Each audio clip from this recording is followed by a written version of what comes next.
자, 오늘 말씀을 선포하도록 하겠습니다. 오늘 말씀 제목은 사도의 선물. 그러니까 하나님께서 사도라는 은사와 직분을 우리에게 선물로 주셨죠. 그 문제에 관해서 오늘 또 다시 한번 또 다뤄보려고 합니다.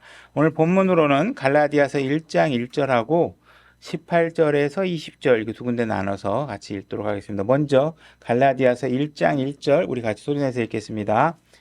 다 찾으셨나요? 예, 같이 읽겠습니다. 준비, 시작.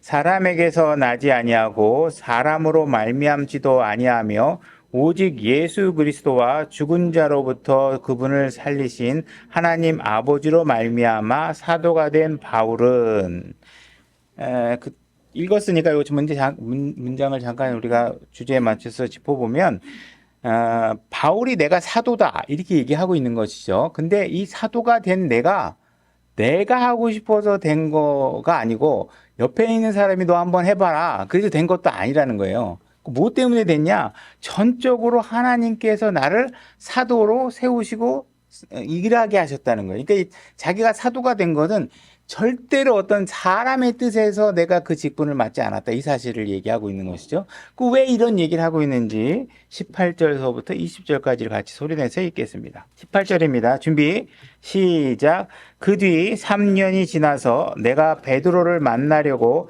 예루살렘에 올라가 그와 함께 15일을 지냈으나 주의 형제 야고보 외에는 다른 사도들을 보지 아니하였노라. 보라, 이제 내가 너희에게 쓰는 것들은 하나님 앞에서 거짓말이 아니로다. 지금 바울이 내가 사도다 이렇게 얘기하고 있는 것은 내가 진짜 사도인데 나는 베드로, 야고보 이런 사도들과 함께 하는 사도들이야. 그리고 내가 사도라고 밝힌 이유는 뭐냐면 내가 너희들에게 신약 교리를 서신서로 지금 쓰고 있는 것이죠. 그죠? 그래서 내가 가리키고 있는 이 내용들 내가 쓰고 말하고 너희들에게 가르치고 있는 것은 하나님 앞에서 절대로 거짓말이 아니야. 다시 말해서 내가 하고 있는 말은 하나님의 말이야. 하나님께서 너희들에게 전달하라고 한 말이야. 그러니까 사도는 어떤 특권을 갖고 있는 사람이냐? 바로 하나님의 말씀의 교리를 세울 수 있는 권한을 누구로부터? 하나님으로부터 부여받은 사람이라는 거예요. 그러니까 옆에 있는 사람이 누가 시켰다. 내가 혼자 주장해서 나는 사도다. 이렇게 주장해서 되는 일이 아니라 하나님께서 사도는 아주 특별한 선물로 주었으니까 너희들이 이 사도에 관해서 정확한 권한과 권능과 어떤 사람이 사도인지 너희들이 알 필요가 있고 그걸 분별할 필요가 있어 하는 이야기를 성경에서 계속 반복해서 얘기합니다. 그래서 오늘은 여러 가지 하나님께서 이제 선물들을 교회에 주셨는데 우리가 옛날에는 개역 성경에는 은사라고 되어 있죠. 은사들을 주셨는데 이 은사들 중에 이 선물들 중에 사도라는 것을 어떤 뜻인가, 사도라는 위치가 어떤 위치인가 이런 것에 대해서 오늘 다시 살펴보려고 합니다. 사도라는 것은 문자적으로는 보냄을 받은 자다 이런 이야기를 그런 의미를 갖고 있는 것입니다. 그래서 이 사도는 우리가 마태복음에 우리가 살펴보게 마태복음 10장으로 찾으시면서 마태복음으로 가서 보면 이제 제자들 중에 몇몇 사람들을 선택해서 사도로 세우시게 됩니다. 마태복음 10장 1절입니다. 그리고 그 사도들은 결국 예수님께서 이제 3년 만에 공생애를 하면서 예수님께서 많은 제자들을 거두십니다. 자기를 따르는 많은 사람들을 거두시고 그들을 일꾼으로 양성하시죠. 그러고 나서 부활 후에 그들 중에 일부에게 성령을 불어 넣어주시고 그들에게 새로운 임무를 맡기는데 그게 이제 바로 사도의 임무를 맡기게 됩니다. 마태복음 10장 1절입니다. 그분께서 자기 12제자를 부르사 그들에게 부정한 영들을 대적하여 그들을 내쫓으며 온갖 종류의 질환과 온갖 종류의 질병을 고치는 능력을 주시니라. 이제 그 12사도의 이름은 이러하니라. 이렇게 되어 있습니다. 그래서 예수님께서 이제 12사도의 이름을 거명을 하실 텐데 이 12사도들은 어떻게 선택된 것이냐? 일단 이들은 기존의 제자들 중에 예수님을 따르는 사람 중에서 부르신 거예요. 그러니까 사도가 되려면 일단 예수님을 따르는 사람이어야 되는 것이죠. 그죠? 그래서 예수님을 따르는 사람 중에 예수님을 졸졸졸졸 쫓아다니면서 예수님이 뭘 하고 있나 이런 것들을 어느 정도 다 지켜볼 수 있는 위치에 있던 사람이어야 된다. 이 얘기를 하고 있는 것입니다. 그래서 그들을 온갖 종류의 질병을 고치는 일들, 그죠? 그다음에 뭐 마귀를 내쫓고 뭐 영적 이런 어떤 기적과 이적을 보여줄 수도 있고 이런 능력을 주시면서 그런 일들을 하도록 하는 사람으로 세워진 것입니다. 그러니까 사도들 중에 어느 누구도 내가 하고 싶다고 해서 할 수 있는 것이 아니고 하고 싶다고 해서 한 사람도 없다. 이 얘기를 하고 있는 것이죠. 자, 2절의 뒷부분에 계속 이어보겠습니다.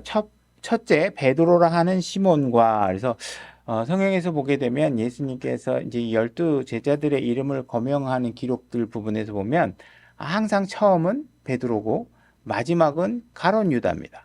그 중간의 순서들은 그때그때 조금씩 바뀌는 것 같습니다. 바뀝니다.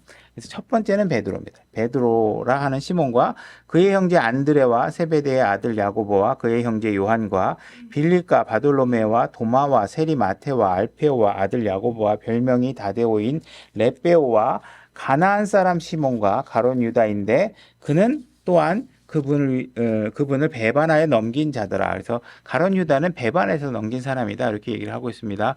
5절 예수님께서 이 12를 내보내시며 그들에게 명령하여 이르시되 너희는 이방인의 길들로 가지 말고 사마리아 사람들의 어떤 도시로도 들어가지 말라. 이 이야기는 뭐예요? 유대인들에게 예루살렘을 중심으로 한 유대인들에게만 가라 이런 뜻입니다. 그죠? 유대인과 혼혈이 대인 사마리아 쪽에도 가지 마라. 이방인에게도 뿐만 아니라 그렇게 얘기하고 있는 것이죠. 그래서 6절 오직 이스라엘 집에 잃어버린 양들에게로 가라. 너희는 가면서 선포하여 이르되 하늘의 왕국이 가까이 왔느니라. 그래서 여기서 하늘의 왕국, 이렇게 개역성경에서 천국으로 되어 있는 부분이죠. 그래서 하늘의 왕국은 킹덤 오브 헤븐은 하늘에 세워지는 왕국이 아니라 이 땅에 세워지는 왕국이다. 그래서 이스라엘 민족과 관련되어 있는 내용이죠. 그래서 이스라엘 민족에게만 가서 너희들을 중심으로 한 왕국이 이 땅에 세워질 것이다라는 이야기들을 하고 있는 것이죠. 그래서 가까이 왔느니라 하라. 병든 자들을 고쳐주고 나병한 자를 정결하게 하며 죽은 자들을 살리고 마귀들을 내쫓되 너희가 거저받았으니 거저주라. 그래서 기적과 이적, 병 고치는 은사를 갖고 있는 사람에게 주님께서 뭐라고 얘기하시냐면 도움받지 마라. 이렇게 얘기하고 있는데 간단하게 얘기하면 오늘날 우리 얘기죠. 근데 오늘날 많은 신유의 은사를 요즘에 많이 희석됐고 약화됐지만 한동안 병 고치러 어느 기도원 가고 뭐 어떤 목사 만나고 어떤 여자 목사 만나고 이렇게 가면 다 뭐예요? 다 가면 감사 헌금이라는 별 미명 아래 가서 돌을 갖다 줘야 돼. 근데 성경은 뭐라고 그랬어요? 이게 딱 거저받은 거니까 거저주라고 되어 있는 것이죠. 그래서 오늘날 현대 은사주의 목사들과는 차원이 다른 이야기를 성경에 기록해 놓고 있다. 너희 돈주머니에 금이나 은이나 노술 준비하지 말고 여행을 위해 진보딸이나 덧옷두벌이나 신이나 지팡이들을 준비하지 말라. 일꾼이 자기의 먹을 것을 마땅히 받는 것이 마땅하니라. 그래서 지금 마태복음에 기록하고 있는 사도들에게 주어진 명령은 이스라엘 민족에게만 가라. 이렇게 얘기하고 있는 게 뭐냐면 지금 일단은 이스라엘 민족과 관련된 왕국, 그죠? 세워질 왕국에 관련돼서 메시지를 전해라. 이 얘기를 하기 위해서 말씀하고 계시는 것입니다. 자, 마가복음 3장 13절로 가보겠습니다. 3장 13절. 제가 읽겠습니다. 또 그분께서 산에 오르사 자기가 원하는 자들을 부르시니 그들이 그분께 나아오더라. 그분께서 12를 임명하셨으니 이것은 그들이 자기와 함께하고 또 친히 그들을 보내사 복음 선포도 하며 병 고치는 권능과 마귀들을 내쫓는 권능도 가지게 하려 하심이더라. 그 사도들은 이런 특징이 있어야 되는 거예요. 그죠? 병 고치고 마귀들을 내쫓는 이런 권능들이 있어야 됩니다. 그들은 곧 그분께서 베드로라는 이름을 더해 주신 시몬과 또 그분에게 보아너게 곧 천둥의 아들들이라는 이름을 더해 주신 세베대의 아들 야고보와 야고보의 형제 요한과 또 안드레와 빌립과 바돌로메와 마테와 도마와 알페오의 아들 야고보와 다데오와 가나안 사람 시몬과 가룟 유다인데 그는 또한 그분을 배반하여 넘긴 자더라. 그들이 어느 집에 들어가니 이렇게 되어 있습니다. 여기 보게 되면 18절이죠. 가나안 사람 시몬이라는 사람이 사도로 지금 지명되어 있는 것을 보게 됩니다. 이 의미는 굉장히 우리에게 주는 메시지가 굉장히 큽니다.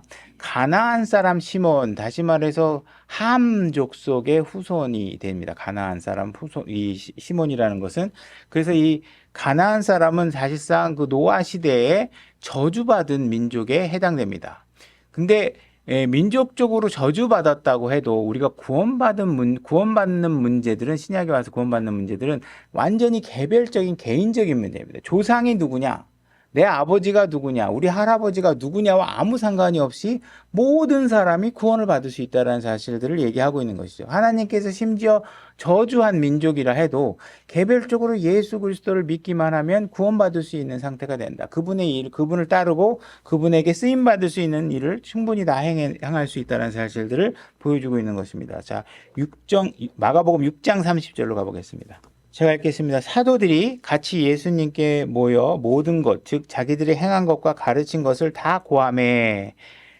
지금 이 사도들은 어떤 일을 하고 있냐면 가서 그냥 자기 마음대로 하고 일을 끝내는 게 아니라 어떻게 해야 돼요? 무슨 일을 했으면 돌아와서 예수님께 무슨 일을 했다고 보고를 해야 돼요.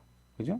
그러니까는 사실은 이게 교회 안에서 이루어지고 교회 안에서 무슨 선교사를 파견하건 어떤 일을 하게 되면 교회 안에서 교회 일로 이루어진 것들은 사실 와서 그 보고가 되는 일들의 시스템을 갖추고 있는 것들이 다음 이런 것들과 맥이 같이 한다고 볼 수 있겠습니다. 그분께 고함에 그분께서 그들에게 이르시되 너희는 따로 외딴 곳에 가서 잠시 쉬라 하시니 이는 오고 가는 사람이 많아 그들에게 먹을 겨를도 없었기 때문이더라.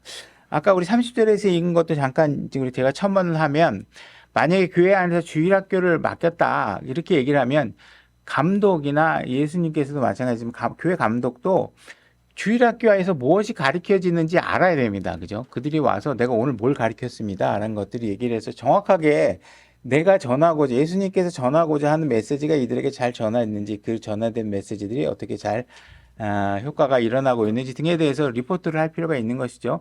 교회 안에서도 마찬가지예요. 그냥 아무한테나 맡겨놓고 뭘 가르치든 그냥 신경 안 쓰고 있으면 안 됩니다. 그죠? 분명히 교회 안에 성경대로 잘 가르치고 있는지 그래서 저는 제 옛날에 주일학교 했을 때는요 게시판에다가 그 주에 내가 가르친 걸 항상 올렸어요. 그거는 제가 이제 여러 가지 측면이 이제 여기 킹제임 진양 안에서는 이 주일학교 교재들도 없고 제가 자료를 조금만 쌓아놓으면 누군가가 아이들을 가르칠 때 도움이 됐으면 한 생각에서 제가 가르쳤던 내용들을 이렇게 올렸던 것들이 생각이 납니다. 그 목사도 내가 안성식 경제가 주일학교에서 뭘 가르쳤구나 게시판을 보면 알 수 있겠죠. 그래서 이와 같은 시스템이 작동이 되어야 말씀의 일관성들이 잘 조절되고 맡겨놓으면 어떤 사람은 애들 데리고 막 휴거 환란에 대해서 막 종말론에 관해서 가르치고 막 왜냐하면 가르칠 게 없으니까 자기 관심 있는 것만 가르친단 말이에요. 자기 평소에 관심 가졌던 아이들에게 밸런스된 균형 잡힌 영향을 먹이는 게 아니라 자기가 관심사를 가지고 그래서 뭐 어떤 사람은 뭐 예종론을 가르치기도 하고 말해서 뭐 그런 것들을 방치되면 안 되거든요. 이제 그런 것들을 하실 필요가 있겠죠. 그 다음에 지금 우리가 31절에 보면 이 제자들이 어떤 상태냐면 먹을 겨를도 없었다는 거예요. 무슨 일을 위해서 주님께서 시키신 일을 하려니까 밥 먹을 시간이 없는 거예요. 여러분들은 주님을 섬기면서 밥 먹을 시간이 없을 정도로 일해 보신 적 있으세요? 이 사도들은 그렇게 했다는 거예요. 그러니까 우리가 주님을 위해서 어떤 일을 수고하는 데 있어서는 때로는 배가 고파도 좀 이따 해야 돼. 밥을 같이. 여기서 점심시간에 누구를 만나서 혼을 구해야 되는 이런 상황들이 오면 내 배를 채우는 게 먼저가 아니죠. 혼을 구하는 일들이 먼저니까 먼저 구하고 그 다음에 시간을 내서 밥을 먹기도 하고 지금 이렇게 예수님께 허락을 받고 쉬는 장면이 나옵니다. 그래서 먹을 겨를도 없었기 때문이다. 그들이 배를 타고 은밀히 외딴 곳으로 떠나니라. 그래서 예수님께서 잠깐 좀 가서 쉬어라. 너무 지쳤으니까 너무 지치면 또 안 되니까 완전히 지쳐버리면 안 되니까 너희가 가서 쉬면서 다시 영적 충전을 하도록 예수님께서 허락해 주고 계시는 것이죠. 그래서 우리는 주님을 위해서 무엇인가 일할 때 몸을 돌보고 이러는 게 중요한 게 아닙니다. 여러분들 주님을 위해서 내 몸을 불같이 태우고 주님께 너무 힘들 때 그러면 주님께서 그래 좀 쉬어라 이렇게 하는 게 이게 그리스도인의 삶의 모습입니다. 사실은. 근데 우리 오늘날 그리스도인들을 보면 전부 다 몸이 먼저죠. 우리가 이게 예수님에 대한 관점으로 우리가 다 이런 관점들이 다 돌아갈 필요가 있습니다. 누가복음 6장 13절로 가보겠습니다. 제가 읽겠습니다. 날이 밝음에 그분께서 자기 제자들을 부르사 그들 중에 12를 택하시고 또한 그들에게 사도라는 이름을 주시니라. 그들은 곧 그분께서 베드로라 하는 이름을 주신 시몬과 그의 형제 안드레와 야고보와 요한과 빌립과 바돌로메와 마테와 도마와 알페오의 아들 야고보와 셀롯이라 하는 시몬과 야고보의 형제 유다와 가룟 유다, 마지막에 나오죠. 그는 또한 배신자더라, 이렇게 얘기하고 있습니다. 그래서 가룟 유다에게는 계속 그가 예수님을 배신했다라는 말을 강조하고 있고, 여기서도 그를 아예 호칭을 그냥 배신자다 이렇게 얘기하고 있는 것이죠. 그러니까 가룟 유다 입장에서는 굉장히 안 좋은 상태죠. 예수님의 이 입에서 이 사람이 배신자라는 얘기를 듣는 게 얼마나 그 끔찍한 일이고 두려운 일입니까? 그죠? 9장 1절로 가보겠습니다. 9장 1절입니다. 9장 1절. 누가복음 9장 1절.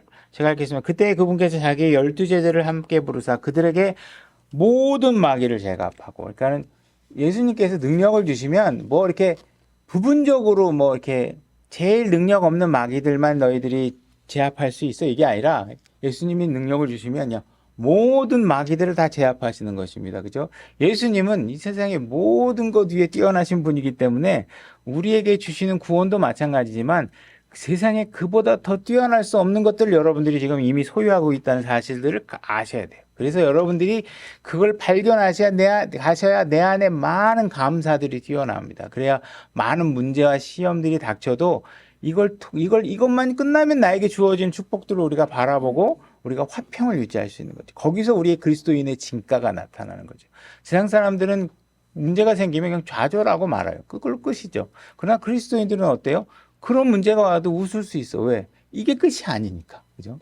이런 사실을 여러분들이 아셔야 됩니다. 하나님의 왕국을 선포하며 병든 자를 고치게 하고 그들을 보내시며 그들에게 이르시되 여행을 위하여 아무것도 취하지 말라. 지팡이나 진보다리나 빵이나 돈도 취하지 말고 덧옷도 두 벌 취하지 말라. 자, 그래서 오늘날 이렇게 주님께서 계속 사도들에게 아무것도 취하지 말라라고 계속 강조하고 계시는 것을 우리가 눈여겨본다면, 오늘날 무슨 병 고치는 은사가 있다, 본인이 사도다, 무슨 뭐 특별한 은사가 있다고 주장하는 사람들이 정말 럭셔리한 차를 타고 다니고 막 어떤 성도들로부터 받은 돈으로 인해 가지고 막 그냥 귀금속을 막 가지고 다니고, 예를 들어서 부유하게 해서 그들에게 엄청난 재물이나 이런 돈을 받는 사람들을 보면 예수님 말씀대로 안 하는 사람이니까 당연히 그들은 사도일 수도 없는 거고, 그죠? 잘못된 사람들이겠죠. 그래서 사도들이 갖고 있는 특징들을 우리가 각 복음서에서 찾아봤는데 다 전부 다 보니까 뭐예요? 마귀들을 내쫓고 병든 사람을 고치고 일반 사람들이 우리가 할 수 없는 일들을 하는 능력을 주셨다. 그래서 이런 능력들을 왜 주셨는지 우리가 또 나중에 찾아보겠지만, 이렇게 12사도들을 불러서 하고 있는데 우리가 계속 읽을 때 보면 마지막에 유다가 배신자더라 이렇게 얘기를 하고 있잖아요. 그래서 이제 우리가 이제 나중에 보게 되면 유다가 배신을 하고 자살을 하는 걸로 인해서 사도들이 12명이어야 되는데 11명으로 결손이 생기게 됩니다. 그래서 이 문제들을 사도들이 모여서, 그 당시 예수님을 믿고 있는 사람들이 모여서 이제 우리가 이 결손된 한 사람의 위치를 누군가가 대신해야 되지 않겠느냐 하면서 그 한 사람을 새로 선출하기 위한 과정을 거치게 됩니다. 사도행전 1장 1절로 가보겠습니다. 사도행전 1장 1절입니다. 제가 읽겠습니다. 오 데오빌로여, 예수님께서 행하시고 가르치시기 시작한 모든 일에 관하여 내가 작성한 이전 보고서는 그분께서 친히 택하신 사도들에게 성령님을 통해 명령들을 주신 뒤에 들려 올라가신 날까지의 일들을 기록한 것이라. 그분께서 순환을 받으신 뒤에 또한 자신이 살아계심을 절대 확실한 많은 증거로 그들에게 보여주시고 40일 동안 그들에게 보이시며 하나님의 왕국에 관한 것들을 말씀하시고, 하나님의 왕국은 킹덤 오브 갓, 이것은 이 땅에 세워지는 왕국이 아니고 예수님께서 지금 3년 반의 사역을 통해서 하나님께서 새로운 한 민족을 탄생시키기 위해서 준비하고 계시는 것이죠. 그렇게 되면 그들이 탄생한 백성이 소속될 왕국이 어디냐? 하나님의 왕국. 하나님의 백성이 되도록 하나님께서 지금 그 하나님의 왕국, 신약 성도들이 알아야 될, 구원받으면 소속되게 되는 게, 우리는 세상에 속하다가 여러분들이 구원받으면 어디로 속해요? 하나님의 왕국에 속하는 한 백성이 되겠죠. 그래서 이 이 하나님의 왕국에 관한 내용들을 누구에게 가르쳤느냐? 사도들에게. 언제? 부활하시고 난 다음에 내가 죽은 게 아니다. 내가 분명히 살아있다. 이런 것들을 확증하시며 그들의 제자들에게, 사도들에게 40일 동안 많은 이야기를 해주시게 됩니다. 이분이 공생애를 통해서 다 하지 못한 마저 다 하지 못하고, 왜 마저 못했느냐? 이미 약속이 체결해지고 그 위치 포지션이 확실하게 확보된 뒤에 제자들에게 이제 내가 그 고난을 다 가지고 있다. 내가 부활했기 때문에 아버지께 철저하게 순종함을 통해서 내가 얻은 권능이 있다. 나를 믿으면 나의 백성, 내 그리스도 안에 집어넣을 수 있는, 내가 그런 권한을 받고 그를 죄로부터 구원할 수 있는 권한을 받았으니까 그들을 구원하면 하나님의 왕국의 백성이 되도록 내가 할 것이다 해서 그 관련된 이야기들 누구에게 해주느냐? 사도들에게 하는 것이죠. 그래서 이 사도들은 예수님이 부활하시고 나서 40일 동안 많은 것들을 가르쳐 주신 거에 대한 새로운 신약, 새로 체결된 약속에 관해서 숙지를 하게 되고 이제 복음을 전하는 일을 맡게 되는 것이죠. 그래서 예수님께서 이 땅에 오신 이유는 신약 성경에 더해질 말들을 하기 위해서 오신 것이고, 그분께서 또 부활하신 이후에 못다한 이야기들을 사도들에게 하셔서 그들에게 표적과 이적을 행할 수 있는 능력을 주셔서 그들이 하는 말이 곧 내가 그들을 통해서 세우고자 하는 신약 교리가 맞다라는 것을 입증하려면 그들이 달라야 되잖아요, 우리와는. 그죠? 그래서 그들이 표적과 이적을 행할 권능이 필요했기 때문에 그들에게 그런 권능을 주시고 내 말을, 신약 교리를 세우도록 해라, 이렇게 얘기를 하고 계시는 것이죠. 물론 예수님 입장에서, 예수님도 이 땅에 오셔서 많은 이적과 표적들을 행했습니다. 그죠? 무리도 걷기도 하고 죽은 자를 살리기도 하고. 그분께서 그렇게 하신 이유는 뭐냐면 유대인들에게 하나님의 말씀을 올바로 세우고 가르치기 위해서는 내가 하나님의 아들이고 내가 메시아라는 사실을 입증하기 위해선 그런 표적과 이적을 보여줄 필요가 있었겠죠. 물론 예수님이 하나님의 아들이라는 그 사실만으로도 권위는 충분하지만 유대인들에게는 분명히 그 표적을 요구할 권한이 분명히 하나님께서 허락하셨고, 그것을 쌍방간에 서로 편안하게, 확실하게 그들이 그걸 편안하게 입증하기 위해서 그런 권능을 행하신 것입니다. 그죠? 그래서 지금 예수님께서 이제 하늘로 들려 올라가시기 전에 사도들에게 가르치셨고, 자, 2절 우리가 다시 한 번만 그래도 그 내용을 숙지해 보죠. 2절 보면 그분께서 친히 택하신 사도들에게 성령님을 통해 명령들을 주신 뒤에 들려 올라가신 날까지 일을 기록한 것이라. 그래서 사도들에게 내가 부활 이후에 승천하는 것까지를 완벽하게 목격하게 하시고, 그 다음에 그 사이에 40일 동안 그들에게 많은 영적인 지식들을 그들에게 가르쳐 주시고 그걸 가지고 가서 신약 성경을 기록하는데 토대가 되도록 하나님께서 하신 것입니다. 우리가 이제 신약 초대교회를 보게 되면 거의 반세기에 걸쳐서 성경이 없이 신약교회가 세워진 사실들을 우리가 보게 됩니다. 그러면 우리가 기록된 성경이 있기 전에 과연 그 교회들이 뭘 근거로 해서 신약교회가 세워질 수 있었을 것인가? 그것은 지금 우리가 읽었던 내용에 근거를 해서 우리가 확신할 수 있는데, 그것은 무엇이냐면 예수님께서 모퉁이돌, 머릿돌이 되시고 그 위에 사도들과 대언자들이 전하는 말씀에 근거해서 교회가 세워진 것이다. 그 당시에는 사도들이 직접 다니면서 육성으로, 아직 기록된 성경은 없지만 그들이 정확하게 내가 사도가 맞다, 이 말씀을 세울 권한이 있는 사람이라는 사실을 보여주고 그들에게 하나님 말씀을 세워서 가르쳐서 신약교회 교회들이 올바로 세워질 수 있도록 그들이 역할을 한 것이다, 이렇게 말할 수 있습니다. 자, 사도행전 1장 15절을 가게 됩니다. 그러면 이제 우리는 한 명이 결혼된 사실을 알고 이제 다시 결혼을 채우기 위한 회의 과정이 벌어지게 됩니다.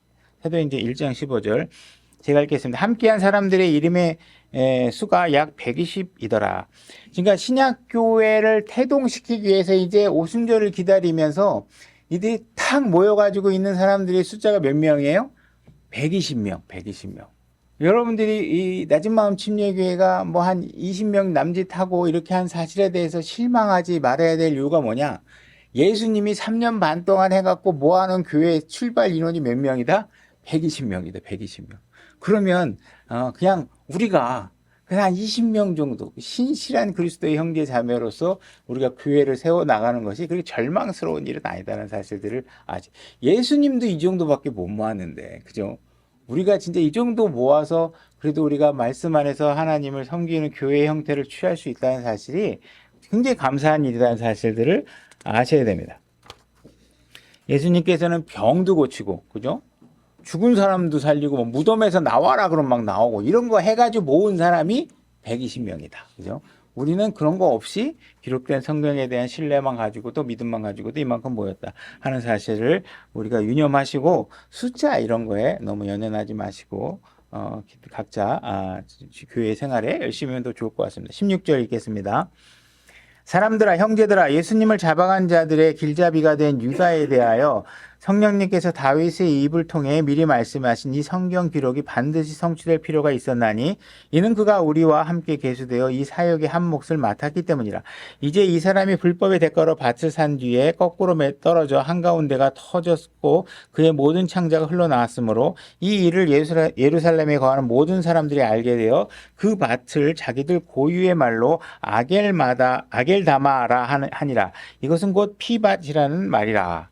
시편책에 기록된 바 그의 처소를 황폐하게 하시며 아무도 그 안에 거하지 못하게 하소서 하였고 또 그 감독직을 타인이 취하게 하소서 하였나니. 지금 이 베드로가 구약의 내용들을 쫙 핵심을 요약하면서 우리는 누군가가 한 사람이 이 일을 다시 맡아야 될 사람들을 택해야 되는 상황에 놓여 있다. 이것이 구약에서 이미 예정되어 있던 내용이다라는 얘기를 하고 있는 것이. 그러면 이 40일 만에 예수님께서 베드로를 가리켰는데 베드로가 갑자기 이 40일 만에 그냥 구약을 통달할 정도로 막 공부를 해서 이 어마어마한 진리들을 끄집어내서 지금 다른 형제 자매들 앞에 선포하고 있느냐, 아니면 그 안에 성령님께 들어오셔서 성령님께서 그에게 그런 지식을 열어주셔서 하느냐, 후자에 가깝다는 것이죠. 우리가 갑자기 하나님의 말씀을 이렇게 막 유창하게 하는 게 우리의 능력이 아니라 성령께서 들어오시면 그 말씀의 색깔들이나 조명들을 다 주시기 때문에 이런 말을 할 수 있다는 것이죠. 그래서 베드로 같이 뭐 어부 출신이고 별로 배운 것도 없고 이런 사람이 갑자기 이렇게 40일 만에 어마어마한 일을 행하지는 못할 것이다. 성령님의 능력이다. 이런 사실을 우리가 알 수 있습니다. 자, 21절로 또 계속 이어가 보겠습니다. 그래서 이 한 사람을 더 뽑아야 되는데 그 사람은 어떤 사람이어야 되느냐? 그러므로 주 예수님께서 요한의 침례로부터 시작하여 우리를 떠나 들려 올라가신 바로 그날까지 우리 가운데 드나드시던 모든 때에 우리와 함께 다니던 이 사람들 중에서 반드시 하나를 임명하며, 그러니까 우리가 사도를 하나 더 뽑아야 되는데 이 사도 한 사람을 뽑아야 되는데 그 사람의 조건이 무엇이냐? 침례인 요한 때부터 예수님께서 부활하시고 승천하는 것까지 다 지켜본 사람 중에 한 사람 뽑아야 된다는 거예요. 그러니까 사도는 어떤 자격이 있어야 돼요? 예수 그리스도의 죽음뿐만 아니라 그 이전에 침례인 요한들이 침례를 주고 하던 그 모든 사역들부터 예수님이 들려 올라가시는 순간까지를 어떻게 했어야 돼요? 다 직접 봐야 돼요. 얘기를 들은 게 아니라 그걸 다 목격한 사람이어야 되는 거예요. 목격한 사람. 그죠? 그러니까 사도가 되려면 이 요건을 반드시 갖춰야 된다. 23절. 그들이 둘을 지명하니 곧 바사바라고도 하고 별명은 유스도라고도 하는 요셉과 마띠아더라. 이 두 사람의 후보가 나온 것이죠. 그들이 기도하며 이르되 모든 사람의 마음을 아시는 주여, 주께서 이 두 사람 중에 누구를 택하셨는지 보여주사 그가 이 사역과 사도직을 맡게 하옵소서. 유다는 자기 자신의 처소로 가려고 범법함으로 그 직분에서 떨어져 나갔나이다 하고 제비를 뽑아 제비가 마띠아 위에 떨어지더라. 그가 11사도와 함께 계수되니라. 지금 마띠아와 요셉과 마띠아 두 사람을 놓고 막 열렬한 토론을 벌였겠죠. 그러니까 어떤 사람은 요셉이 되어야 된다. 왜? 요셉은 이런 사람이고 이런 사람이기 때문에 누군가는 요셉을 지지했을 것이고 누군가는 마띠아가 된다고 얘기를 했겠죠. 그래서 막 난상 토론이 된 거예요. 근데 아무리 토론을 해도 이게 또 우열이 확 나눠져 가지고 한 사람이 딱 뽑히면 좋은데 이게 우열이 안 나뉘니까 결국은 어떻게 했어요? 제비를 뽑은 거예요. 제비를 뽑았더니 마띠아 위에 딱 떨어진 거예요. 그러니까 결국은 마띠아 승, 요셉 패배 이렇게 딱 된 것이죠. 자, 이 상황이 벌어진 뒤에 어떤 일이 벌어졌냐 하면 2장 1절 오순절 날이 충만히 임하였을 때 그들이 다 어떻게 됐다고요? 한 마음이 되어 한 곳에 있더라. 이거는 굉장히 놀라운 일입니다. 이제 교회 안에서는요, 오늘날 현대 교회들은요, 이런 진리 가운데 진리를 잘 모르기 때문에 피아노 놓는 위치만 서로 마음이 달라도 교회 나갑니다. 그죠? 주방에 그릇이 내 마음대로 마음에 안 들면 막 교회 나갑니다. 근데 지금 어떤 상황이에요? 지금 열두 사도가 어떤 사람이냐면 나중에 영원한 세계 예루살렘 거기 성전에 가고 그들의 이름이 막 기록돼 있을 정도로 그들이 굉장한 위치와 그 민족들을 심판하고 그 지파들을 심판하고 이럴 사람들이거든요. 그 위치는 진짜 어마어마한 위치예요. 어마어마한 위치를 가질 수 있는 특권을 가진 한 사람이 뽑히는 일인데 어떤 사람은 요셉을 지지하고 어떤 사람은 마띠아를 지지했는데 한 사람이 뽑혀서 보통 우리가 선거를 치르면 어떻게 돼요? 이쪽은 이쪽에 뽑힌 거에 그냥 결함이나 문제점을 공격해가고 어떻게 쓴지 다시 끌어내려갖고 자기가 지지하는 사람이 되게 만들려고 풍비박산을 일으키는 일들이 오늘날 현대 사회의 선거 제도잖아요. 그죠? 근데 지금 이 그리스도 안에 있는 사람들은 어떻게 했어요? 그 일이 내가 지지하는 사람이 그 열두 사도의 이름에 올라가지 않았지만 어떻게 한다고요? 예수 그리스도 이름 아래서 하나가 되어서 오순절 성령 강림을 내려오는 걸 기다리기 위해서 지금 한마음이 되어 모여 있는 거예요. 그 그리스도 안에 있는 형제들은 이 한마음이 되는 일을 지향하셔야 돼. 그쪽으로 가셔야 돼요. 그죠? 그 일을 하셔야 되는데 우리가 예수 그리스도의 어마어마한 그 능력과 그분의 위대하심 발견하지 못하니까 어떻게 돼요? 자꾸 작은 일에 분쟁이 생기고 갈등이 생기고 서로 나눠지고 막 흩어지고 이런 일이 생긴다는 거죠. 근데 이들은 지금 그 어마어마한 그죠? 그런 거 여기서 만약에 했는데 누군가가 막 목사를 뭐 어떤 사람 직분을 하는데 막 자기가 원하는 사람 안 됐어. 그럼 막 서로 그 더군다나 투표까지 갔어. 막 이래봐요. 그러면 막 자기가 투표한 사람이 안 된 거에 대해서 막 실망이 커서 막 이런 갈등이 생기겠죠. 그래서 이런 일들이 없어지고 이들이 한 마음이 되었다. 이 사실이 굉장히 중요하다. 하나님께서 지금 초대교회를 세우시기 위해서 하나님의 능력이 강권적으로 지금 영향을 미치고 있고 그들은 그걸 목격하고 있기 때문에 차마 그런 일들로 주님 안에서 흩어질 수 없었던 상황이 계시죠. 자, 마태복음 28장 19절로 가보겠습니다. 마태복음 28장 19절입니다. 제가 읽겠습니다. 그러므로 너희가 가서 모든 민족을 가르치고 아버지와 아들과 성령의 이름으로 그들에게 침례를 주며 사도들이 해야 될 일들이죠. 사도들은 민족들을 가르치고 침례를 주는 일을 하게 됩니다. 무엇이든지 내가 너희에게 명령한 모든 것을 그들에게 가르쳐 지키게 하라. 그래서 모든 것을 여러분들 지키셔야 됩니다. 그 중에 뭐 내 마음에 드는 거, 내가 마음에 동의가 되는 것만 지키는 게 아니라 내가 마음에 동의가 안 돼도 그것은 하나의 명령이다. 주님께서 주신 명령이라는 사실을 인정했고 오늘날 성도들은 성경에 기록된 얘기다 하면 그 사실만 갖고 여러분들은 모든 말씀에 순종하고 그걸 지키도록 하셔야 됩니다. 보라, 내가 세상의 끝까지 항상 너희와 함께 있느니라 하시니라. 아멘. 그러니까 사도들이 했던 일들은 뭐냐 하면 주님께서 주신 명령들, 특히 부활 이후에 신약의 체결에 필요한 내용들을 사도들에게 더 주문하시고 가르치게 하셨고 그 내용들을 가르치게 하신 거예요. 그래서 침례를 받고 신약교회 모델링 교회를 세울 수 있도록 사도들에게 명령을 주신 거죠. 사도행전 1장 2절로 다시 오겠습니다. 사도행전 1장 2절 그분께서 친히 택하신 사도들에게 성령님을 통해 명령들을 주신 뒤에 들려 올라가신 날까지 일들을 기록한 것이라. 그러니까 지금 사도들이 예수님 부활 이후에 배워가지고 가르친 것은 구약을 가르친 게 아니에요. 구약을. 새롭게 하나님께서 새로운 가르침을 주신 게 있다는 거예요. 그 새로운 이미 구약에 있는 내용을 가르치는 게 아니라 구약의 내용을 토대로 인해서 그것이 성취되고 새롭게 펼쳐져 나갈 새로운 신약에 대한 말씀들을 사도들에게 가르치고 그것을 신약교회의 기초 토대로 삼도록 예수님께서 하신 것이죠. 그죠?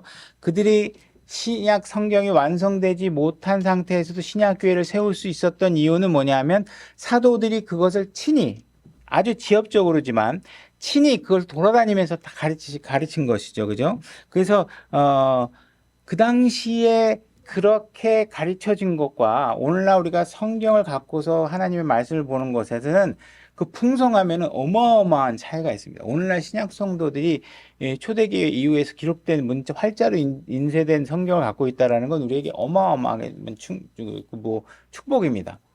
이 당시에 어떤 내가 개인적으로 궁금하다고 해서 그 중에 사도 한 사람이라도 초청해서 우리 집에 와가지고 1시간만 가르쳐 달라고 얘기한다는 건 불가능하니 거의 어려운 일이에요. 그죠? 이들은 지금 이미 하나님의 사역을 감당하기 공적으로 움직이는 상황이라 누구 한 사람이 그 12사도 중에 한 사람이라도 마음대로 부를 수 없어요. 근데 여러분들은 어때요? 그 12사도들 중에 하나님께서 필요한 기록들을 남겨놓은 모든 말씀을 기록된 성경으로 여러분들이 볼 수 있다는 건 어마어마한 축복이라는 사실들을 아셔야 돼요. 자, 마가복음 16장 14절로 가보겠습니다. 제가 읽겠습니다. 그 뒤에 11 제자가 음식 앞에 앉았을 때 그분께서 그들에게 나타나사 그들이 믿지 않는 것과 마음이 강팍한 것을 꾸짖으시니 이는 그분께서 일어나신 뒤에 그분을 본 자들의 말을 그들이 믿지 아니하였기 때문이더라. 그분께서 그들에게 이르시되 너희는 온 세상에 가서 모든 창조물에게 복음을 선포하라. 믿고 침례를 받은 자는 구원을 받으려니와 믿지 않는 자는 정죄를 받으리라. 믿는 자에게는 이런 표적이 따르니 이 내 이름으로 자 사도들에게는 지금 이런 표적들을 가질 수 있게 하신 거예요. 지금 사도들이 너희들이 왜 이렇게 믿음이 없냐? 분명히 나를 목격한 사람들에 대한 증언들이 너에게 전달됐는데 너희들이 내가 살았다는 사실들을 믿지 않고 있다. 그러면서 너희들은 믿어야 된다. 이 말을 잘 믿고 너희들이 사도로서 역할을 분명히 하게 될 텐데 너희들에게 나타날 능력이 무엇이냐? 이것이 첫 번째. 그들이 마귀를 내쫓은 것들. 그죠? 그 다음에 새 언어를 말하며. 그죠? 새 언어를 말한다는 건 우리가 알랄랄라 갓산다라발라 이게 뭐 하는 게 방언이 아니고 정확하게 외국어를 얘기하는 겁니다. 성경에 풍부한 그런 근거들이 있기 때문에 우리가 다른 지역에 가면 그 지역의 지방 언어라든지 언어들을 하나님께서 은사를 주지 않으면 복음을 전하는데 굉장히 지역적으로 한계가 있겠죠. 그래서 그런 은사를 주신 것이죠. 그 다음에 뱀을 집어 올려. 뱀을 잡아서 올리면 아무 해를 입지 말아야 돼요. 뱀을 집어 올릴 수 있어야 돼요. 그래서 어떤 치명적인 것을 마실지라도 해를 입지 아니하며, 그죠? 뭐 독 같은 거 마셔도요. 뱀의 독을 마셔도 죽으면 안 돼요. 뭐 해를 입으면 안 되죠.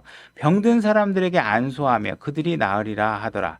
이렇게 주께서 그들에게 말씀하신 뒤에 하늘로 올려져서 영접을 받으시고 하나님 오른편에 앉으시니라. 그들이 나아가서 모든 곳에서 복음을 선포하며 주께서 그들과 함께 일하시며 따르는 표적들로 말씀을 확증해 주시니라. 아멘. 이렇게 되겠습니다.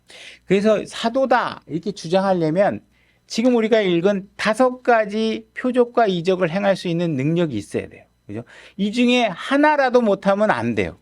이 5가지 능력을 무조건 다 할 수 있어야 돼요. 아픈 사람을 고치는데 내가 여기 아픈 사람 10명 중에 9명만 고쳐도 안 돼요. 그죠? 손을 얹으면 무조건 나아야 돼요. 얹은 즉 나아야 돼요. 뭐 딱 고쳤는데 안 나오면 네 믿음이 부족해서 그래. 그런 거 안 통해요. 사도라면 그런 능력이 있어야 돼요. 하나님의 말씀을 세울 수 있는 자격이 부어진 사람에게는 그런 정도의 능력을 하나님께서 주신 거예요. 그죠? 손을 얹으면 바로 나야 돼요. 자, 고린도전서 1장 22절로 또 한번 가보겠습니다.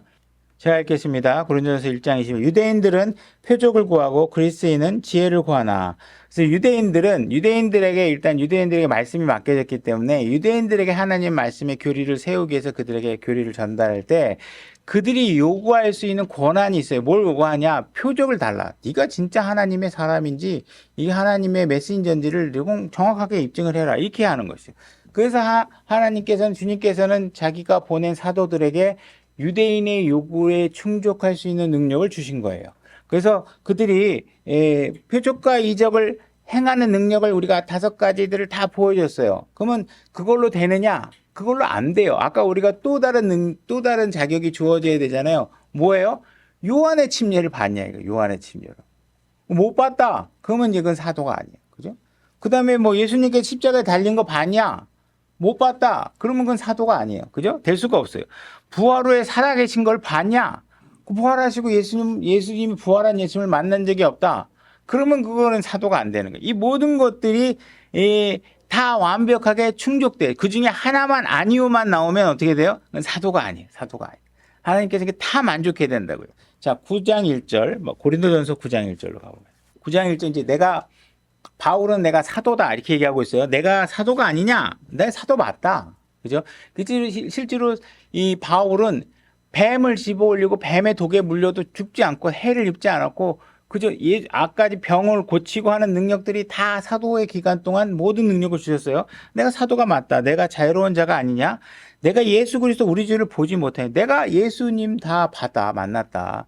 예수님의 부활 후에 예수님도 물론 봤고 그 전에 모든 것도 봤다고 볼 수 있는 것이죠. 너희는 주 안에서 행한 나의 일이 아니냐, 이런 이야기를 하고 있는 거예요. 바울 같은 경우에는 바리새인 중에 바리새인이고 가말리에라는 그런 명문 선생님 밑에서 공부한 사람이에요.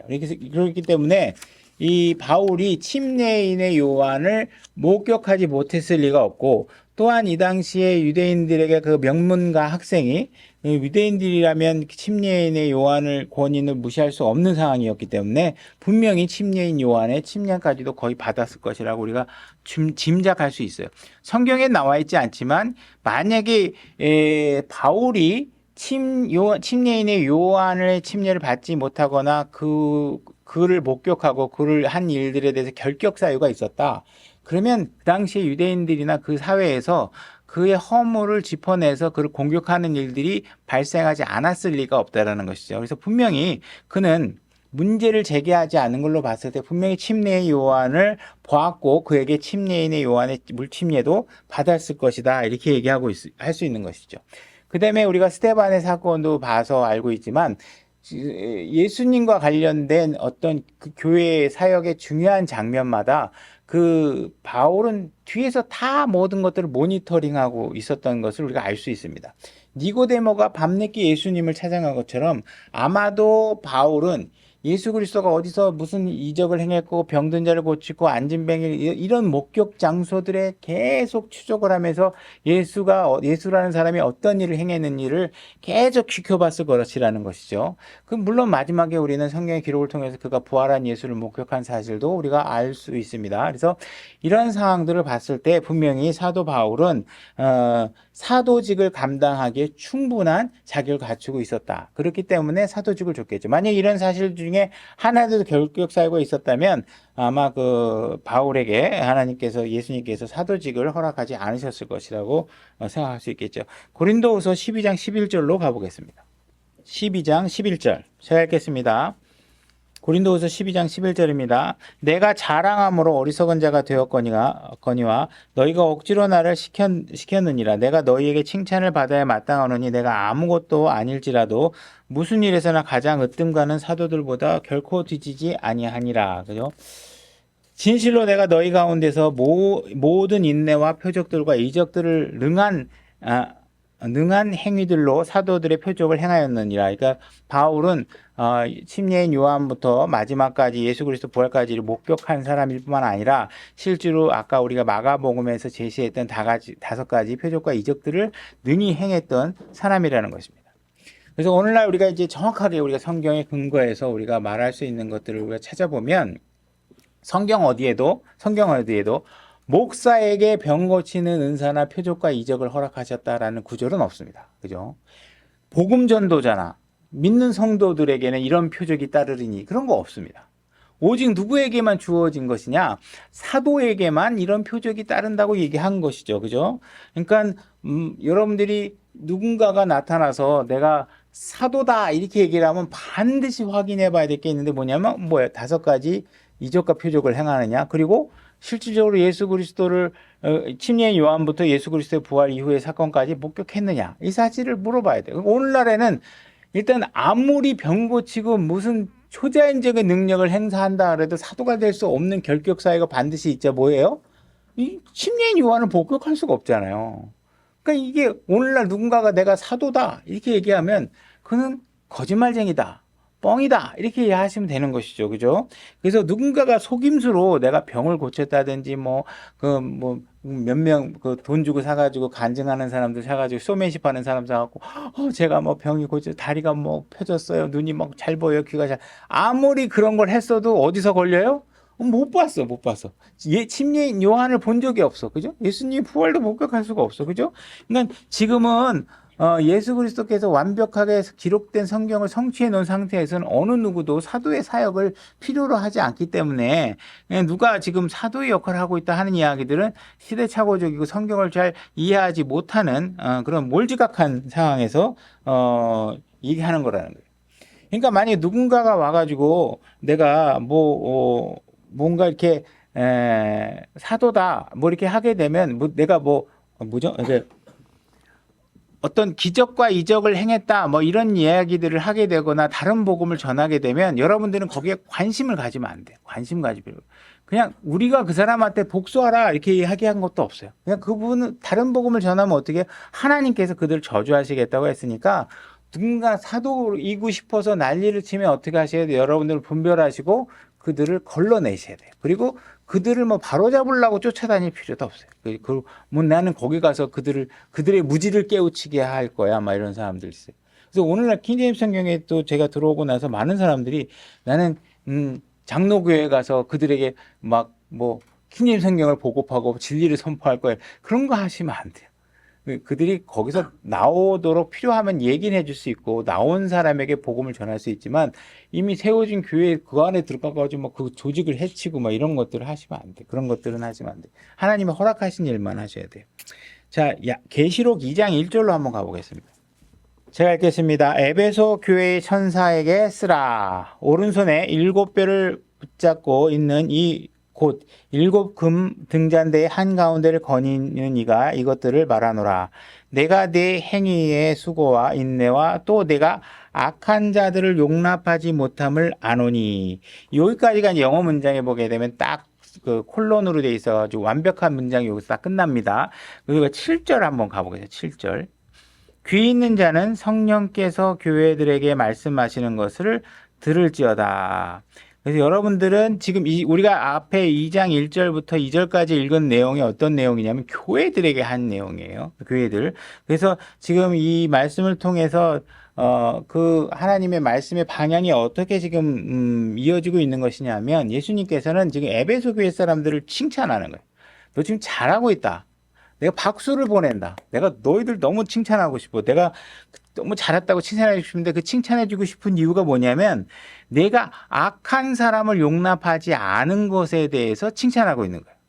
교회 안에서 악이 머물지 못하도록 너희들이 분별하고 그들을 걸러내고 거기 앉아있지 못하게 하는 거에 대해서 하나님께서 칭찬하고 계시는 거예요. 누군가가 만약에 이 교회 안에 들어와서 성도라고 자처하고 이 교회에 들어와가지고 만약에 여러분들이 나는 그러면서도 성도라고 말은 하지만 실제로 악을 행하는 사람들이 있겠죠. 하나님 말씀에 순종하지 않는 행위를 하고 있으면 교회 안에서 누군가 그 교회 말씀대로 하고 있지 않은 사람을 비난하게 될 거 아니에요. 근데 하나님께서는 지금 뭐라고 그 비난하는 행위를 칭찬하고 있는데 오늘날 교회에서는 어떻게 얘기하고 있냐면 누군가를 내가 비난하면 그 비난하는 행위를 보고 자꾸 교회 안에서 왜 그런 사람들을 용납하지 않냐고 비난하는 사람을 비난하는 일들이 벌어지는 거에 대해서 예수님께서는 지금 너무 답답하다고 얘기하는 거예요. 비난할 게 있고 사랑으로 감싸할 게 있는데 우리가 연약함이라든지 그들이 하나님의 말씀대로 하려고 하는데 잘 안 된다는 건 얼마든지 지키고 우리가 돌보고 가르쳐 줄 수 있겠죠. 근데 저 사람이 하나님 말씀대로 하고 있지 않는 거잖아. 저 사람이 잘못된 거야. 이렇게 지적하는데 사람들은 교회 안에서 뭐라 그러냐. 저 형제는 교회에 있는 형제를 너무 자꾸 비난하는 것 같아. 왜 저 형제는 교회에 있는 형제들을 못 잡아먹어서 안달이야. 그거 놔두면 안 돼? 이렇게 얘기하는데 지금 예수님께서 뭐라 그랬어요? 그거 놔두면 안 된다고 얘기하는 사람들에게 박수를 보낸다는 거예요. 교회는 여기에 부패한 사람들을 끌어안고 나서 거룩하지 못한 일을 포용하는 곳이 아니에요. 여기는 한 사람만 남아있더라도 거룩함만이 존재하도록 만드는 것이 교회예요. 그죠?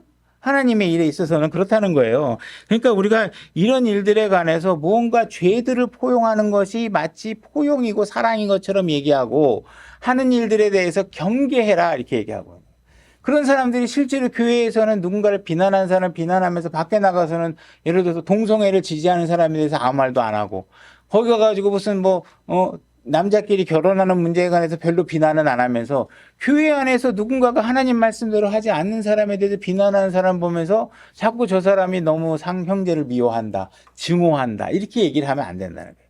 예수님께서는 뭐라고 얘기해요? 잘하는 일이다. 이게 잘하는 일. 말씀대로 안 하는 사람들에 대해서 분별하는 일에 대해서 잘하는 일이다. 만약에 누군가가 잘못하고 있는데 아유 자매님 그럴 수도 있죠. 형제님 그럴 수도 있죠. 아유 저희들은 사랑으로 감싸고 형제님은 사랑으로 보듬을게요. 이렇게 얘기를 하면 그 사람이 하나님의 말씀으로 돌아와서 회개할 기회를 박탈하고 있는 거예요. 그것을 잘못했다고 얘기를 해야 내가 뭘 잘못했는지 반성하고 안 되면 어떻게 해요? 교회에서 내쫓아야 돼요. 나가야 돼요. 만약 하나님 말씀대로 안 한다 그러면 나갔다가 이게 하나님 말씀대로 해야 되는 것이 무엇인가를 깨닫고 그리스도의 가르침이 얼마나 가치 있는 거를 알고 돌아올 때는 어떻게 해야 돼요? 얘 옛날에 잘못했던 사람이니까 안 받아줄 거야. 이렇게 하면 안 돼요. 그 사람을 또 따뜻하게 받아줘야 돼요. 회개하고 돌아오면. 그죠? 그러나 잘못한 상태에 머물러 있는 사람을 자꾸 사랑으로 감싸고 그럴 수도 있죠. 얼마나 마음이 아프시겠어요. 너무 그들은 그런 비난에 귀 기울이지 마세요. 이러면서 잘못하고 있는 사람을 위로하는 일에 대해서 하나님, 예수님은 어떻게 하고 있다? 답답해하고 있다. 그러니까 누군가가 그걸 비난하는 사람 보고 너 진짜 잘한다. 너 진짜 잘한다. 그렇게 해야 된다. 그렇게 해야 된다. 교회는 죄인들을 끌어안고 있는 것이 아니야. 이렇게 얘기하고 있는 것이에요. 그죠? 2장 2절 계시록 2장 2절 스스로 사도라고 말하나 사도가 아닌 자들을 내가 시험하여 그들이 거짓말하는 자들임을 알아내었으며. 여러분들이 교회에 와가지고 있는데 어떤 사람이 난 목사예요, 뭐 전도사예요, 뭐 이렇게 얘기하면 뭐 그래요, 뭐 그렇다고 하죠, 뭐 이렇게 얘기할 수 있어요. 그죠? 나는 지금 혼을 이겨오고 막 혼을 이겨오는 일들을 굉장히 잘하고 있어요. 뭐 그렇죠. 뭐 그렇다고 하죠. 뭐 그러시냐고 뭐 수고 많으시네요. 뭐 여러분들이 얼마든지 그 사람들에 대해서 그냥 뭐 일단은 따뜻하게 맞아줄 수 있어요. 근데 누군가가 여러분들 교회에 와가지고 제가 사도거든요. 이러면 사도요? 그거는 그냥 넘어갈 수 있는 문제가 아니죠. 이렇게 하셔야 돼요. 그러면 어떻게 하셔야 돼요? 침례인의 요한부터 예수 그리스도의 부활까지 보셨어요? 물어보셔야 돼요. 오늘날엔 당연히 안 되죠. 당연히 안 돼. 이 당시 초대교회 당시에는 그게 오버래핑 되는 상황이잖아요. 그냥 예수 그리스도의 사역과 상관없이 주변에 떠돌다가 어쩌다 뭐 구원받고 사기꾼 돼가지고 사도라고 막 그냥 장사꾼처럼 돌아다니는 사람들이 많이 있었던 거 아니에요. 그러니까 그걸 봤냐? 예수님 봤냐? 그거 물어봐야 된다는 거예요. 그죠? 예수님의 생애를 지켜봤냐? 그거 만약에 입증하지 못한다. 그럼 그 사람은 뭐예요? 성경에 지금 거짓말쟁이라는 거예요. 어떻게 그리스도인이 남을 함부로 거짓말쟁이라고 그래요? 이 성경에 얘기돼 있잖아요. 속이는 자, 거짓말쟁이. 뭐 나쁘게 보였어요? 거짓말하는 사람이에요. 그죠? 그들이 왜 사도라는 칭호를 사용하고 싶어 하느냐? 그들이 사용하고 싶어 하는 이유는 다른 게 아니에요. 하나님의 말씀을 꾸며서 성경에 기록되지 않고 예수님께서 가르쳐주지 않은 내용을 마치 하나님이 말씀하신 것처럼 만들고 싶어서 본인이 사도라고 얘기하는 거란 말이에요. 그 이유가 아니라면 굳이 사도일 필요가 없잖아요. 그죠? 그런 말씀의 권위를 가르치려고 하는 거예요. 그래서 만약에 누군가가 와가지고 내가 사도다, 때로는 하나님의 말씀이 아닌 것을 말씀인 것처럼 하면서 자기가 무슨 특별한 권한이 있는 것처럼 말하기 시작하는데 그것을 느슨하게 좀 지켜봅시다. 이렇게 하면 안 된다는 거예요. 특히 사도에 관한 문제, 특히 하나님 말씀을 뭔가 변개시키려고 하고 특별한 권능이 있다 그러면 그건 허락하면 안 돼. 그걸 만약 허락하기 시작한다면 어떻게 돼? 교회는 처참한 결과를 맞이해요. 교회가 세워질 수가 없는 것이죠. 그냥 저 수많은 교회들 중에 하나가 또 다 되는 거예요. 그죠? 성도들 만족시켜야 되고 하나님 만족시키는 건 둘째야. 성도가 나갈까봐 겁나 막 어떻게 쓰든지 막 그냥 그 사람들 꼬시려고 그냥 막 오면은 후라이팬도 주고 막 냄비도 주고 막 이러고 막 이런 거 해야 돼요. 그죠? 말씀으로 그들을 붙잡는 게 아니라 자꾸 육신을 만족시켜서 붙잡는 일들을 자꾸 하게 되거나 이런 변질되는 일들이 조금 어디선가 그래도 된다. 교회는 그렇게 해야 된다. 살아남고 봐야지 뭐 이렇게 얘기하고 그러면 그 사람은 사도도 아니고 목사로도 자격도 없지만 그런 권한이 부여받지 않았다는 사실을 아시고 악한 자들을 어떻게 하셔야 돼요? 분별해내고 쫓아내는 일들이 잘하는 것이다. 이렇게 얘기하고 있는 것이에요. 그러니까 주변에서 아주 잘 차려있고 제가 신학 박사를 받았습니다. 이러면서 뭐 성도들 만나면 우리 목사님은요 박사예요. 박사 자격증도 있어요. 막 이렇게 얘기하죠. 그럼 뭐 베드로는 지금 오면 목회 못하겠네요. 그죠? 베드로는 어부인데 그거 하는 세상 기준으로 자꾸 하시면 안 돼요. 오히려 유튜브 같은 데 보면요 뭐 예수님은 정말 기적을 일으켰느냐 뭐 등등의 뭐 이런 것들 막 학자들하고 뭐 이렇게 재미삼아 토론하는 거 보면요. 그런 사람들은 전부 다 하나님 말씀으로 안 믿는 사람들이. 그런 사람들이 무슨 뭘 잘 차려입고 제가 어느 대학 교수입니다. 막 이러고 해봐야 뭐 하는 거예요? 이제 앞으로 생 거짓말할 준비가 돼 있는 사람이다 이게 버려요. 세상 지식이 많으면 자기 지식을 팔아먹고 싶어 하지 하나님의 말씀을 높이고 싶은 생각이 없단 말이에요. 그게 장애라고요. 그런 것들이. 내가 무지해야, 내가 겸손해야 하나님 말씀이 나에게 위대해 보이고 가치 있어 보이지. 내가 대학교 교수인데 말씀은 내 연구 대상이지. 내가 부서져야 돼. 나를 부서뜨릴 그런 어떤 위대한 말씀으로 보지 않잖아요. 그런 말씀에 귀를 기울이면 안 돼요. 어떤 멋있는 사람이 예의 바르게 하고 친절하게 뭐 여러분들이 90도 인사, 폴더 인사를 해가면서 막 여러분들의 겸손을 한다 그래도 그 사람이 정말 하나님의 말씀을 하고 있는지, 그죠?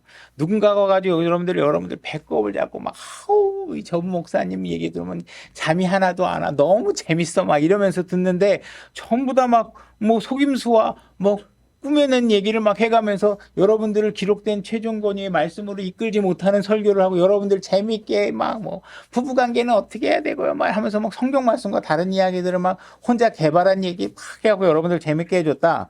그거 조심하시라는 거예요. 그죠? 그런 것들에 여러분이 현혹되면 안 되고 분별하셔야 된다. 에베소서 2장 19절로 가보겠습니다. 제가 읽겠습니다. 그러므로 이제 너희는 더 이상 낯선 자와 외국인이 아니요 오직 성도들과 더불어 동료 시민이요 하나님의 집안에 속한 자들이며 또 사도들과 대언자들의 기초 위에 세워진 자들이라. 예수 그리스도께서 친히 으뜸 모퉁이 돌이 되시나니 그분께서 모든 건물이 꼭 맞게 함께 뼈대를 이루어 주 안에서 한 거룩한 전으로 자라고 그분 안에서 너희도 성령을 통해 하나님의 처소로 함께 세워져 가느냐. 여러분들 신약교회라는 것은요 반드시 예수 그리스도를 머릿돌로 해서 모퉁이돌로 해서 사도들의 교리 위에 딱 짜맞춰진 형태 위에서 여러분들이 그 기초를 놓고 그 다음에 교회를 세워나가셔야 돼요. 여러분들이 사도의 기초를 놨는데 그 위에다 다른 기초를 얹어놓으면 안 돼요. 여러분들이 기초를 딱 얹어놔서 건물을 올리기 시작하면요. 1층, 2층, 3층을 올리다 보면 여러분들이 이쪽 벽을 허물어서 창문을 낼 수도 있고 이쪽 벽을 허물어서 문을 만들 수도 있고 뭐 이쪽 벽을 장식을 해서 무슨 다른 물건을 갖다 놓을 수도 있어요. 그죠? 그러나 기초만큼은 어떻게 해야 돼요? 기초만큼은 다른 것도 섞어대면 안 돼요. 그러고 나서 여러분들이 1층, 2층 해가면서 여러분들이 리모델링을 하고 여러분들이 아이디어를 해서 할 수 있어요. 교회라는 것이요. 어느 교회는 예배 순서가 이렇게 될 수도 있고 어느 교회는 이렇게 될 수 있어요. 성경에서 뭐 신약 일요일날 예배 드리는 순서를 성경에 주신 게 없잖아요. 그죠? 그러나 기초만큼은 교리만큼은 예수 그리스도와 지금 기록된 사도들의 교리 위로에 반드시 서야 돼요. 그러나 그걸 하면서 어떤 교회는 기도 모임을 더 많이 하는 데도 있고 어디는 예를 들어서 무슨 거리 나가서 선교하는 일을 거리 설교하는 일을 더 많이 하는 일도 있을 수도 있고 그 내용들은 그 교회 감독과 성도들을 왜 뭐 여러 가지 성향과 이런 걸 맞춰서 얼마든지 변형을 할 수 있겠죠. 그렇죠? 이쪽 창문들이 2개 낼 수도 있고 하나 낼 수도 있고 뭐 할 수 있어요. 그러나 기초만큼은 절대로 바꾸면 안 된다는 거예요. 그건 명확하다는 거예요. 그래서 예수님께서 교회를 세우기 위해서 선물들을 주셨는데 그게 사도, 대언자, 복음 전도자, 목사 겸 교사를 선물로 주셨어요. 그래서 2000년 동안 초대기후부터 2000년 전부터 오늘까지 교회를 세우기 위해서 목사는 새로운 목사들을 길러내기도 하고 복음 전도자는 또 다른 복음 전도자를 길러내는 데 영향을 미치기도 하고 수많은 뭐 대언자들이 또 하나님의 말씀을 대언해 가면서 각자 자기 역할을 계속해 가면서 하나님께서 교회를 세우는데 많은 영향들을 미쳐 왔어요. 그런데 그 이후에 한 번도 더 이상 한 시대를 떠나서 사도가 또 다른 사도를 양성한 사례가 성경에 있느냐? 그건 없단 말이에요. 있을 수 없단 말이에요. 왜? 사도는 그 당시에 말씀을 세우는 걸로 모든 게 끝이에요. 그 사도가 다른 사도를 양성해갖고 사람들을 만드는 일을 하지 않으셨단 말이에요. 자, 디모데 후서 2장 2절로 가보겠습니다. 제가 읽겠습니다. 또 내가 많은 증인들 가운데서 내게 들은 것들을 바로 그것들을 신실한 사람들에게 맡기라. 그들이 또한 다른 사람을 가르칠 수 있으리라. 그래서 그리스도 안에서 있는 많은 사역들은 새로운 증인들을 길러내고 새로운 교사들을 길러내고 새로운 목사들을 길러냅니다. 그래서 교사는 새로운 교사, 목사는 다른 목사를 길러내고 복음 전도자는 다른 복음 전도자를 길러내고 그런 일들이 계속 이루어져서 2000년 동안 왔지만 사도만큼은 절대로 한 번도 대물림을 한 적이 없다라는 거예요. 만약에 제가 여러분들에게 사도들이 가르쳤던 내용들을 여러분들에게 가르칠 수는 있어요. 그죠? 사도들이 저에게 가르쳐준, 기록으로 남겨준 내용들. 그러나 제가 여러분들을 사도들의 자격을 만들어주기 위해서 또 필요한 내용들이 있다 그랬죠. 뭐냐면 침례인 요한부터 예수 그리스도의 부활 이후의 사건까지를 여러분들이 직접 목격하게 할 수 있게 만들어줄 수 있느냐? 그건 제가 뭐 할 수가 없어요. 그죠? 제가 여러분들을 복음을 잘 전할 수 있는 복음의 일꾼으로 양성하는데 도움을 드릴 수는 있겠죠. 그러나 내가 여러분들에게 사도의 자격을 갖출 수 있도록 만들어지는 일은 불가능하다는 거예요. 그러니까 사도라는 건 그 당대에 성경 말씀이 기록되기 전까지 하나님께서 특별하게 사용하신 분이 사역자들의 직분들이다. 그러니까 그 사실들을 우리가 정확하게 이해해야 된다. 그래서 오늘날 성경이 완성된 이후에는 절대로 사도가 필요하지 않다. 그러니까 누군가가 사도다. 내가 병을 고치고 뭐 하고 뭐 엄청난 능력을 갖고 있다. 이런 일들에 대해서 여러분들을 현혹하게 되면 그런 일들에 속거나 쫓아다니면 안 된다. 교회 안에서 여러분들이 성경을 잘 읽고 여러분 기록된 성경으로 다 갖고 있잖아요. 잘 숙지하셔서 누군가가 다른 것을 가르치려고 한다. 그럼 여러분들이 그 분별해서 교회에서 팔을 못 붙이게 하셔야 돼요. 그게 오늘날 우리가 깨어서 잘 지켜보고 그래서 예수님께서 야 낮은 마음 침례에 너희들 잘한다. 너희들은 그냥 숫자 늘리는 데는 관심 없고 진리를 지키는 데 관심이 있구나. 오케이 이렇게 하셔야 돼요. 여기는 그죠? 여기는 진리만이 살아있고 그분의 거룩함만이 이곳에서 이루어질 수 있도록 하셔야지 여러분들이 막 성도들 늘리려면요 여기서 뭐 영어 가이드 좀 해야 되고요 뭐도 해야 돼 서예 교실도 좀 여러 가지 사람들도 모으고 그러면 안 될까요? 이런 거 연구하면 안 돼요. 그죠? 하나님께서는 그런 타협을 세상과 타협하지 않도록 하셨습니다. 그래서 오늘 사도들의 직분이 무엇이고 사도들의 역할이 어디까지였는지를 잘 숙지하셨길 바랍니다. 오늘 말씀 여기까지 하겠습니다.